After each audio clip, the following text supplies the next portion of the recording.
What if I told you your job, yes, your job, could vanish in just a few years?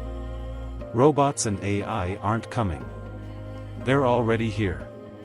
And they're not just flipping burgers or cleaning floors. They're driving trucks, making legal decisions, even performing surgeries. Experts warn. By 2030, 800 million jobs could be automated.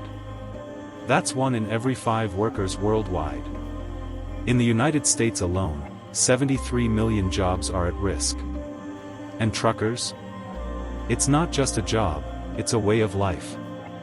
But self-driving trucks don't need sleep, insurance, or a paycheck. One trucker said, "If my job disappears, I don't know what else I can do." And it's not just blue-collar jobs. AI is learning to read X-rays faster than radiologists.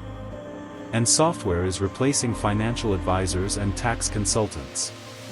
So, are we heading toward a world with fewer jobs, or just different ones? The future is automated. And no job is truly safe.